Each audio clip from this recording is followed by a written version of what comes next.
Olá pessoal, tudo bem? Aqui quem fala é o professor Supermal. Vamos aí para mais uma videoaula, mas antes de mais nada, vai lá, se inscreve no canal, ativa o sininho para não perder nada, dá aquele like positivo, não custa nada pessoal, ajuda bastante aí o canal a crescer, tá bom? Ajudar nossos colegas aí, concurseiros, também poder tá encontrando os vídeos aí no YouTube, ajuda bastante aí as videoaulas, tá? Então, se inscreve no canal, dá aquele like positivo e vem com o tio. Pessoal, nós vamos agora para a nossa quarta aula sobre o ensino fundamental de 9 anos, orientações para a inclusão da criança de 6 anos de idade. Então aqui, esse tema aqui que a gente está trabalhando, ele vai falar sobre, vai dar orientações para a inclusão da criança de 6 anos no ensino fundamental de 9 anos aí que se deu no ano de 2007, tá bom? Então essa é a nossa quarta aula. E, gente, esse tema, ele se compõe de 9 textos. Nós estamos aqui no primeiro texto, tá? Que fala esse primeiro texto fala da infância e a sua singularidade. Então, é a nossa quarta aula, mas sobre a infância e a singularidade, que é o primeiro texto, nós estamos aqui na terceira parte da infância e a singularidade, tá bom? Porque os textos são longos, realmente, na hora do debate, aqui do bate-papo, realmente vai... ficando muito longo. Eu procuro fazer aulas somente de 30 minutos cada para que não fique cansativo, tá bom? Então, nossa quarta aula do tema e a terceira aula sobre o primeiro texto aqui da infância e sua singularidade. Agora a gente vai falar sobre crianças e adultos, identidade, diversidade e autoridade em risco. Então, pessoal, essa aqui foi uma das partes do tema que eu mais gostei, tá? Porque elas realmente... Opa, travou aqui o documento. Espera só um pouquinho, pessoal. Aí, pronto. Foi uma das partes do texto que eu mais gostei realmente. Foi essa parte aqui que fala sobre crianças e adultos. Identidade, diversidade e autoridade, elas estão em risco, tá? Então, pessoal, foi uma parte muito bacana aí. Vamos lá começar a trabalhar. Vamos lá. A história humana, ela tem sido marcada pela destruição e pela barbárie. Mas além dos problemas econômicos, políticos, sociais que temos enfrentado, os quais não são de solução rápida, né, os acontecimentos recentes e a guerra nos inquietam. Então, assim, pessoal, a história humana da humanidade, ela sempre tem sido marcada por destruição, pela barbárie. Barbárie, no caso, está relacionada ali à maldade humana mesmo, né? Mas além de todos os problemas econômicos, políticos, sociais que nós temos hoje, pessoal, nós estamos enfrentando aí, que aliás são problemas que não são de solução rápida, é uma coisa realmente gradual ali, os acontecimentos recentes, né? E as guerras nos têm inquietado. Tem tido guerras aí em vários países aí da humanidade, né? Vários países, aqui no Brasil, graças a Deus, não teve, mas guerras aí realmente destruindo vidas aí e interrompendo aí história de vida, trajetórias, né, gerações futuras. Mas hoje, por exemplo, quando a gente fala de acontecimentos recentes, essa pandemia que se deu em 2020 aí, e que está nos atrapalhando pra caramba, não só na questão educacional, mas na questão da saúde, na questão econômica, realmente foi uma coisa que pegou o mundo aí de jeito e, rapaz, olha, não é fácil não, viu? Então, assim, tem muita coisa assim que está nos inquietando, né, acerca do que passou e acerca do que a gente enfrenta no dia a dia. Se já não bastasse, né, nossos problemas, ainda surgem problemas novos aí. Ao discutir a infância, creche e escola, é importante a gente tratar de temas como direitos humanos, violência praticada contra a criança e pela criança e jovens, né, e o seu impacto nas atitudes dos adultos, em particular dos professores, tá? As relações entre adultos e crianças e a perda da autoridade como um dos problemas sociais mais graves do cenário contemporâneo. Então, assim, pessoal, quando a gente fala sobre a infância, né, creche, escola, é importante a gente tratar esses temas, tá? Temas de direitos humanos, tá? O que é direitos humanos, pessoal? Direito humano não é só falar assim, eu tenho direito disso, tenho direito daquilo, tá bom, mas tem o direito de respeitar o próximo também, tá? Então as pessoas às vezes pensam assim que direitos humanos é só aquilo que a gente vai nos beneficiar, mas para nos beneficiar, muitas vezes nós temos que saber conviver, tá bom? Então precisa trabalhar isso aí. Nós temos que trabalhar essa questão da violência praticada contra a criança, tá? Orientar realmente a criança, ela tem que estar expondo qualquer situação que ela venha sofrer e também, pessoal, orientar a respeito dessa questão de violência praticada pela criança, na escola, né? Muitas vezes você pega um aluno ali que ele se torna agressivo, às vezes ele é agressivo, quando você vai descobrir a história da vida dele, você vai descobrir que ele vive num meio onde as pessoas são agressivas, onde as pessoas não têm aquele contato afetuoso, onde ele só vê coisas de agressão. ele vai se tornar agressivo. Ou às vezes a criança é uma criança dócil, uma criança que vai bem na escola e de repente ele se torna agressivo, né, não presta mais atenção em nada, porque alguma coisa está acontecendo ali na vida dele. Tá?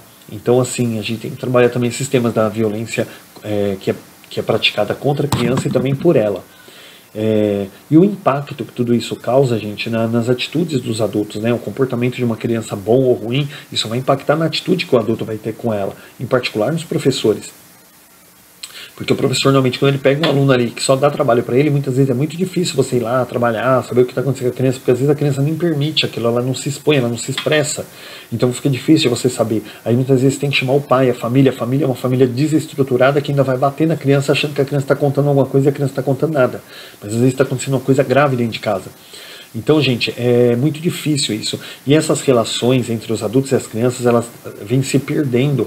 E a autoridade dos adultos em relação às crianças, mas quando eu falo de autoridade, não é autoridade autoritária, mas aquela autoridade de dizer assim, poxa, eu que cuido de você, eu sou responsável por você, eu preciso saber o que está acontecendo com você. Tá? Ela vem se perdendo, gente. Isso tem se tornado um problema social extremamente grave, ou um dos mais graves hoje no cenário contemporâneo, que é o cenário que a gente vive hoje, da nossa atualidade.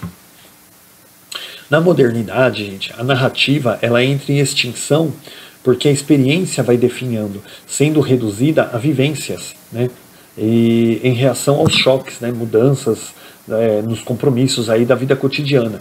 Então, assim, pessoal, a narrativa, o que é a narrativa, pessoal? É o diálogo, é o contato das famílias, das crianças com o professor, das crianças com os parentes, com os pais, né? Ela vem se extinguindo, porque a experiência ela vem definhando aí, né, sendo reduzida a vivência, ou seja, a família não tem troca de experiência, porque ela não conversa mais, ou seja, as pessoas vivem na mesma casa, mas uma não conversa com a outra, uma não interage com a outra. Experiência e narrativa, pessoal, elas ajudam a compreender os processos culturais, né, também educacionais, e seus impasses. Mais do que isso, esses conceitos de experiência e narrativa, eles contribuem para as práticas com crianças e para estratégias de formação que abrem espaço na narrativa, para que as crianças, jovens e adultos, eles possam falar do que vivem, viveram, assistiram, enfrentaram, né? Ou seja, as famílias, pessoal, elas não conversam mais, né? O diálogo ele é muito importante, né? Você tem que ter aquele momento do jantar em que a gente janta, em que a gente conta sobre o nosso dia, em que a gente fala. Isso é muito importante, né? Pega muitas famílias aí que o pai não gosta que conversa na mesa, né? Às vezes também tem que tomar cuidado, porque às vezes a criança fala e não come, né? Mas não tem que ter esse diálogo, a família tem que sentar, tem que se como que fala? Tem que se reunir, né? Tem um vídeo do Mário Sérgio Cortella, pessoal, se eu encontrar eu vou colocar na descrição para vocês aí, tá bom? Que ele narra assim que teve uma época, eu não lembro se era na casa dele ou se era em outra casa aí, alguma casa que ele tenha conhecido a história, em que os sofás, as poltronas, elas eram todas viradas uma de frente para outra, então as famílias sentavam, conversavam, falavam sobre o seu dia, contavam histórias, né? E aí chegava no final do dia, o vizinho ia lá, batia na porta, o vizinho entrava, sentava ali, eles proseavam ali por 1, 2 horas, e daqui a pouco ia cada um para sua casa, e aí, né, iam dormir, para no dia seguinte levantar, trabalhar, e aquilo ali era dia após dia, aquela situação, aquela vivência, era muito gostoso isso. E aí ele falou que um dia, o pai da família chegou lá com uma televisão, e foi uma festa danada, né? Colocou a televisão, aí para assistir a televisão tiveram que virar as poltronas todas para frente da televisão, então todos os sofás, eles já não eram mais de frente um para o outro, eles já eram de frente para a televisão, e a família na hora de comer, eles não queriam perder o programa, queriam perder a novela, eu fazia, pegava o prato e ia comer no sofá, assistindo a novela, e aquilo era muito divertido. Então, ele conta ali que o vizinho, por exemplo, já não era mais bem-vindo, né? A porta já não ficava mais aberta, ficava fechada, porque ele não queria ser incomodado, porque ele queria assistir o programa. E ali, com a evolução do mundo, cada um foi tendo a sua televisão, o filho chega em casa, ele cata um prato de comida, ele vai comer no quarto, né? E aí cada um come num horário, e tem aquela coisa assim, por conta das mudanças da sociedade, e foi se perdendo essa interação. Então as famílias não conversam. Então a narrativa, a experiência, ela foi se perdendo, e hoje nós temos apenas vivências dentro das casas, né? Onde todo mundo vive junto, mas ninguém conversa, ninguém sabe da vida de ninguém. E a pessoa acha que confunde esse tipo de coisa com privacidade, mas na verdade não é privacidade. Ali o que está tendo é eu vou inventar uma palavra que agora é uma estranhariedade, né? Que são um bando de estranhos convivendo na mesma casa, pais e filhos, todos um estranho ao outro. Muitas vezes o marido é estranho à esposa, eles não têm contato mais, não conversam. Tudo hoje na base da tecnologia. Tá? Então esse vídeo do Cortella é muito legal, e se eu achar ali, eu vou deixar o link na descrição, vale muito a pena vocês assistirem, tá? Sobre essa questão. Muitas iniciativas, pessoal, têm tentado resgatar histórias de grupos, povos, pessoas, classes sociais, refazendo trajetórias, velhos sentidos acabam sendo recuperados aí, e as histórias ganhando outras configurações, né? Então tem sido muitas iniciativas aí que têm tentado aí resgatar esse tipo de coisa, e muitas delas sem sucesso realmente, porque a tecnologia realmente afastou as famílias, tá? Os conceitos de infância, narrativa e experiência, eles fornecem elementos básicos para pensar na delicada questão da autoridade, tá? Walter Benjamin, pessoal, que foi um crítico literário, tradutor, filósofo, sociólogo aí, judeu-alemão, ele narrava o seguinte, pessoal, que o que dá autoridade é a experiência, né? A proximidade da morte dava ao moribundo maior autoridade, derivada da sua maior experiência. E demais, uma clara possibilidade de narrar o vivido, né, tornando infinito. Então, assim, quanto mais velho fosse o membro da casa, mais experiente ele era, mais sábio ele era considerado, e todo mundo aceitava os conselhos dele. Hoje você pega um velhinho, por exemplo, um idoso aí numa família, putz, o jovem não quer nem ouvir, né? Olha, o vovô, ou o bisavô ali, não, ninguém tem nem paciência para ouvir ele falar.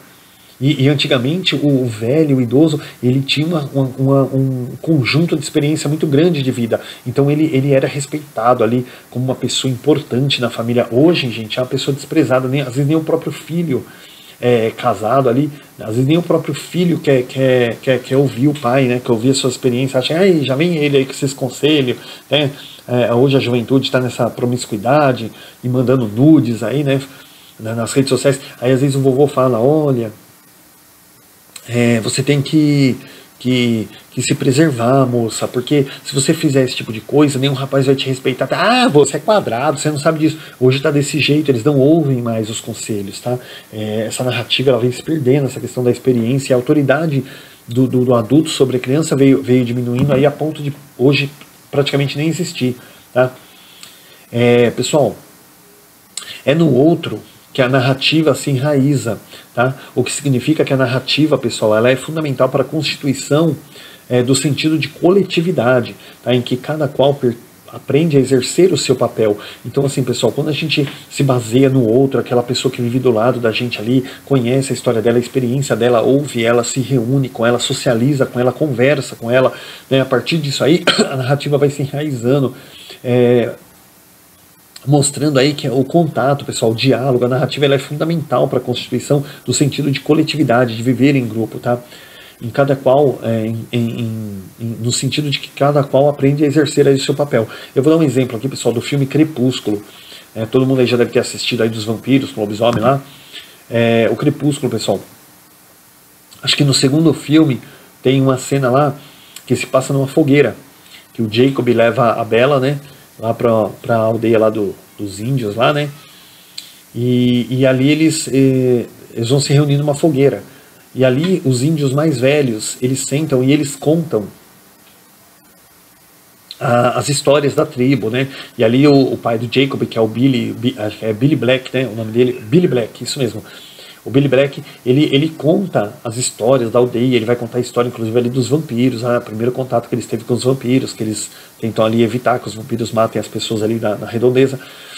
Então, assim, aquela cena é muito importante, porque mostra realmente ali os jovens ouvindo os mais velhos. Claro que o jovem ele também tem experiência para compartilhar, assim, não pode mandar o jovem calar a boca e deixar que os mais velhos falem só. Mas essa autoridade, pessoal, ela veio se perdendo.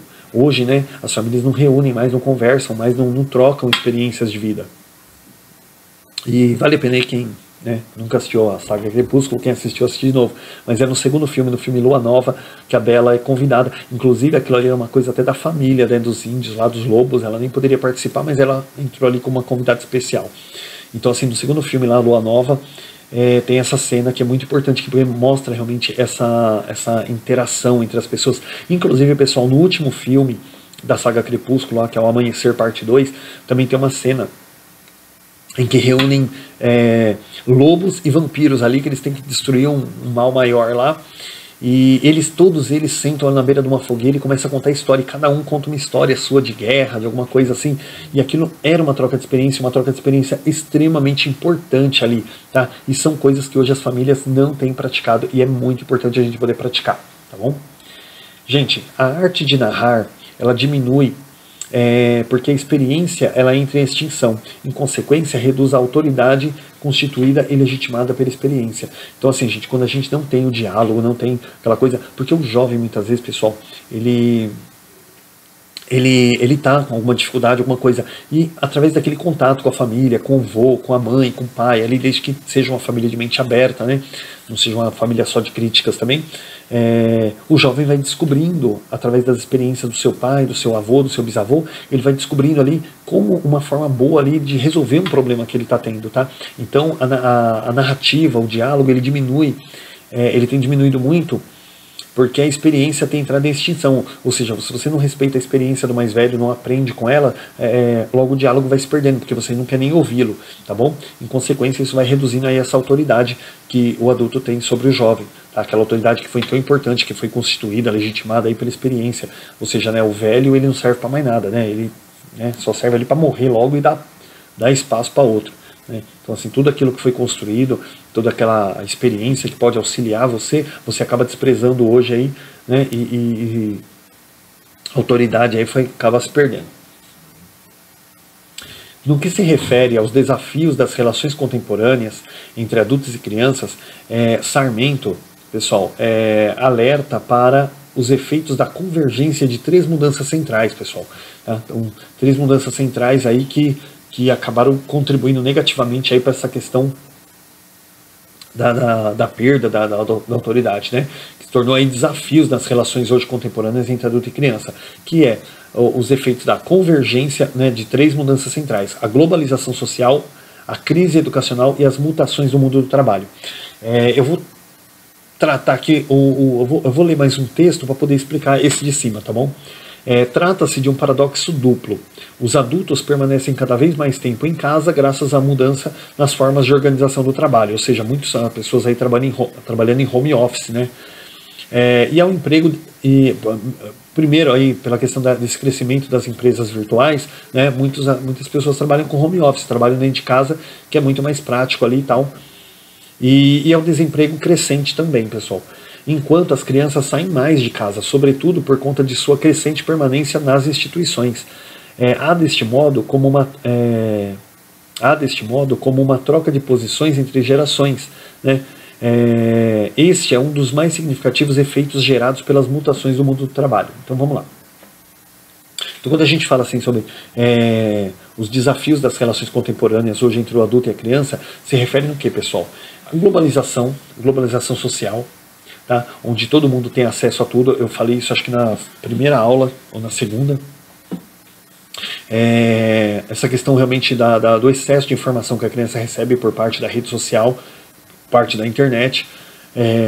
A crise educacional, ou seja, a escola vem perdendo cada vez mais a sua imagem, seu papel de educador, porque uma vez que hoje na internet, gente, desculpa, deu soluço aqui. Hoje na internet, as crianças, os jovens, eles vão recebendo informações aí, às vezes de youtubers completamente despreparados, mas que ficam colocando ideologias neles, na sua maioria até negativas. Ele acha que a escola hoje, tudo que ensina na escola é chato, então para ele não tem serventia, porque a escola discorda dele, né? Aquele youtuber não, ele põe coisas na cabeça dele que para ele é gostoso, é agradável, né? E a escola vem perdendo aí o seu sentido de autoridade, o seu sentido de colaborador na formação do jovem. E também, pessoal, as mutações do mundo do trabalho, que foi isso que eu li aqui, né? O pai cada vez mais em casa, essa inversão, e o filho cada vez mais fora. E assim, aquela coisa, a pessoa que fica fora de casa, ela se sente mais importante do que aquela que fica em casa, porque aquela que fica em casa parece que é um vagabundo. Não, às vezes o pai está desempregado ali e o filho passa a respeitá-lo menos. Por quê? Porque ele não é o provedor da família, né? Deixa de ser o provedor ali por um tempo, o filho passa a não vê-lo mais com admiração, mas com desprezo. Além disso, a sociabilidade, pessoal, ela se transforma e as relações entre adultos e crianças, elas tomam rumos desconcertantes, tá? O discurso da criança como sujeito de direito e da infância como construção social, ele é deturpado, ou seja, ele está sendo invertido, ele está sendo, sabe, confundido aí, né? Nas classes médias, esse discurso reforça a ideia de que a vontade da criança ela deve ser atendida a qualquer custo, especialmente no sentido de consumir, né? Nas classes populares, as crianças assumem responsabilidades muito além do que podem. Em ambas as sociedades aí, as crianças são expostas à mídia, à violência e à exploração.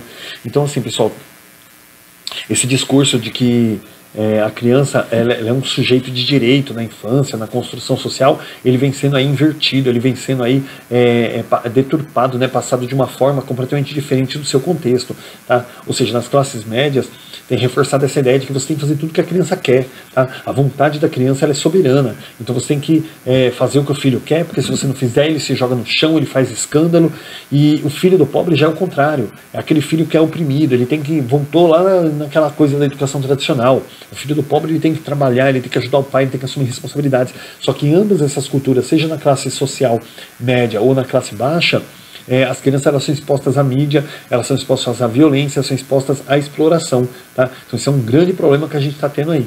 Por outro lado, o reconhecimento do papel social da criança tem levado muitos adultos a abdicarem de assumir o seu papel. Então, assim, o adulto ele acha que para ele reconhecer o papel social da criança, para ele garantir os direitos da criança, ele tem que deixar de exercer o papel dele de pai, de mãe, de responsável daquela criança, tá?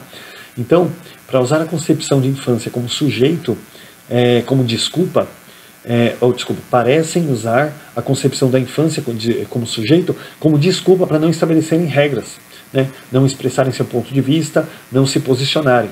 Muitas vezes, pessoal, isso acontece porque os pais ficam até receosos, né, de julgamento.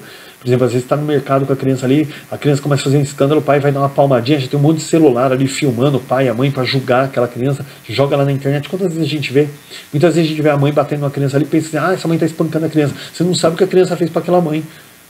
Tá? Então, muitas vezes o pai hoje ele deixa até de ter essa atitude, se cumprir o seu papel de pai, de mãe ali, de responsável. Por quê? Porque tem um monte de celular ali filmando. Acontece também isso com a polícia, né? O vagabundo vai lá, mete tiro, bate, estupra, mata. Ninguém pega o celular para filmar, tem medo de filmar o bandido, né? Agora, quando a polícia pega lá um vagabundo lá, vai prender o cara, aí tem um monte de celular dizendo que a polícia está usando de abuso de poder. Então está invertido os valores. E o pai, muitas vezes, ele fica receoso, o pai, a mãe fica receoso de chamar a atenção da criança, porque ele começa a ter medo, né, daqueles celulares filmando ali, julgando o pai e a mãe ali. O lugar do adulto, gente, ele acaba ficando desocupado, né? Como se para preparar para a criança, como se para a criança ocupar o lugar dela, o adulto precisasse desocupar o seu. Ou seja, o que revela uma distorção profunda no sentido de autoridade. O pai deixa de ter autoridade sobre o filho, deixa o filho fazer o que quer, o filho grita e faz escândalo, e o pai fica, não, filhinho, não faz assim, filhinho, não faz assim. Por quê? Porque ele acha que se ele agir com autoridade, ele vai estar abusando, ele vai estar tirando o direito social daquela criança. Peraí, gente, não vamos confundir as coisas, né? Muitas vezes um não, né, aquela chamada de atenção ela é importante para a formação da criança, tá? O não ele é importante também para que a criança entenda que ela não é o centro do universo, ela faz parte do universo, ela não é o centro dele, então as coisas não tem que girar ao redor dela, tá bom? Pessoal, a questão da sociabilidade ela se tornou tão frágil que os adultos, né, no caso professores e pais, eles não veem possibilidades da criança e ora, em algum momento eles controlam, né, regulam, eles conduzem, né, e em outro momento eles acabam sequer intervindo, né, eles têm medo das crianças, dos jovens, têm medo de estabelecer regras, de fazer acordos, de lidar com as crianças, né, no diálogo e na autoridade. Gente, eu fiz um resuminho aqui, que ficou bem legal, então eu vou ler aqui, mas na verdade é um resuminho meu. Muitas vezes, por conta de informações e manipulações que os jovens vêm recebendo na internet, principalmente de youtubers que acabam distorcendo os direitos da criança e do adolescente, aplicando-lhes ideologias invertidas que facilmente acabam por destruir qualquer relação que esse jovem tenha com a família, e passam a ver os pais como inimigos, não aceitando qualquer conselho ou orientação, tendo esses youtubers manipuladores, muitas vezes da mesma idade que eles, como mentores ou detentores de uma sabedoria extra-humana. Então assim, pessoal, o que isso aqui quer dizer? Esse resuminho que eu fiz ontem aqui, achei que ele ficou muito legal. Hoje, pessoal, com essa questão da internet e tal, nós temos aí muitos youtubers, muitos jovens até que ficam, gente, me perdoem a expressão, vomitando porcaria no ouvido das crianças. Nós temos aí youtubers aí que eles fazem a cabeça das crianças de uma forma alucinógena, e a criança passa a achar que aquele youtuber tá certo, que tudo que ele fala é lei, que aquele youtuber é detentor da sabedoria. Muitas vezes é um youtuber que não se deu o trabalho de fazer uma faculdade, muito menos de pedagogia, e trabalha com crianças. Nós temos aí 2 youtubers hoje aí que trabalham com crianças, e gente, teve uma situação muito desagradável aí, até com a outra celebridade. Por quê? Porque um desses youtubers aí pegou um alimento, gente, começou a fazer movimentos eróticos, movimentos pornográficos, maliciosos com aquele alimento ali na boca, gente, para passar para uma criança, sabe?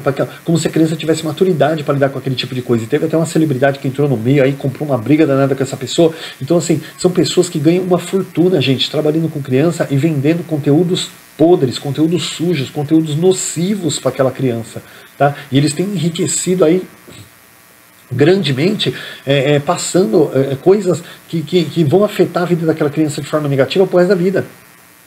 E muitas vezes eles acabam colocando até as crianças contra os pais, porque eles falam assim, se o teu pai brigar com você, você tem o direito disso, tem o direito daquilo, você tem que ir lá denunciar o teu pai na cadeia e tal. Gente, e tem criança que realmente vai na polícia e vai denunciar a criança. Tem uma série, gente, muito bacana chamada Southland, Cidade do Crime.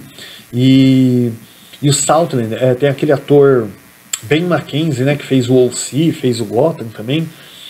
E naquela série tem uma cena que é muito legal.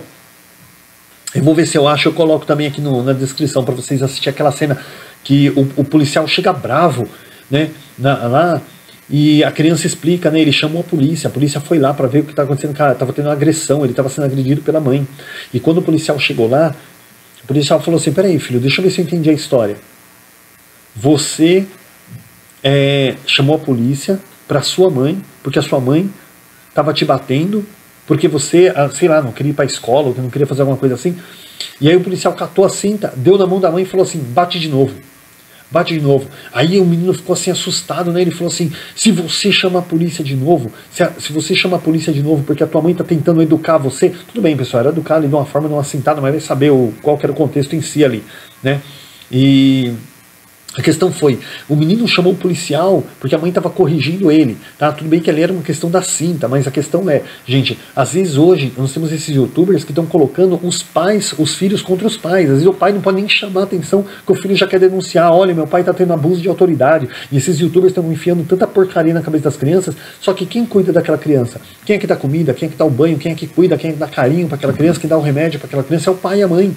Agora o pai e a mãe hoje, eles estão tendo até medo de chamar a atenção do filho, porque essas porcarias desses youtubers aí que não tem sequer uma formação, não tem uma dignidade, não tem nada, fica colocando o filho contra o pai, e os filhos estão crescendo revoltados. Tem um vídeo no YouTube de uma moça que queria ir num baile de 15 anos, não era baile de 15 anos, a moça de 15 anos queria ir num baile aí lá num funk, e a mãe não queria deixar, ela puxou os cabelos da mãe, começou uma agressão ali com a mãe, e os filhos hoje estão fazendo isso com os pais, gente. Está se perdendo o respeito. E o pai e a mãe, muitas vezes, hoje ele não ocupa o lugar dele de pai e mãe. Por quê? Por conta dessa disseminação nociva que está tendo na internet. Tá bom? Então é uma questão muito triste que realmente tem aí afetado grandemente essa questão da autoridade do adulto. Tá? Gente, para a gente fechar aqui esse teminha, né, fechar essa aula que já está dando horário, o equilíbrio e o diálogo, eles se perdem. E esses adultos, ao abrirem mão da sua autoria, de pais e professores, ao cederem seu lugar, eles só têm como alternativa o confronto ou o descaso. O pai discutindo com o filho de igual para igual, ou o pai fingindo que não está vendo as coisas e deixando o filho fazer o que quer. Tá? Que são duas coisas negativas. O pai não tem que confrontar o filho, ele tem que mostrar para o filho, através do amor, através do carinho, ele tem que mostrar para o filho o que é melhor para ele, tá? E não confrontá-lo. E também não pode fazer o descaso, né? Muitos pais aí que falam assim pro filho, o filho quer sair e fala, então tá bom, então você sai, só que eu vou trancar a porta também, depois você não vai entrar. Você não pode fazer isso, gente, isso aí é descaso.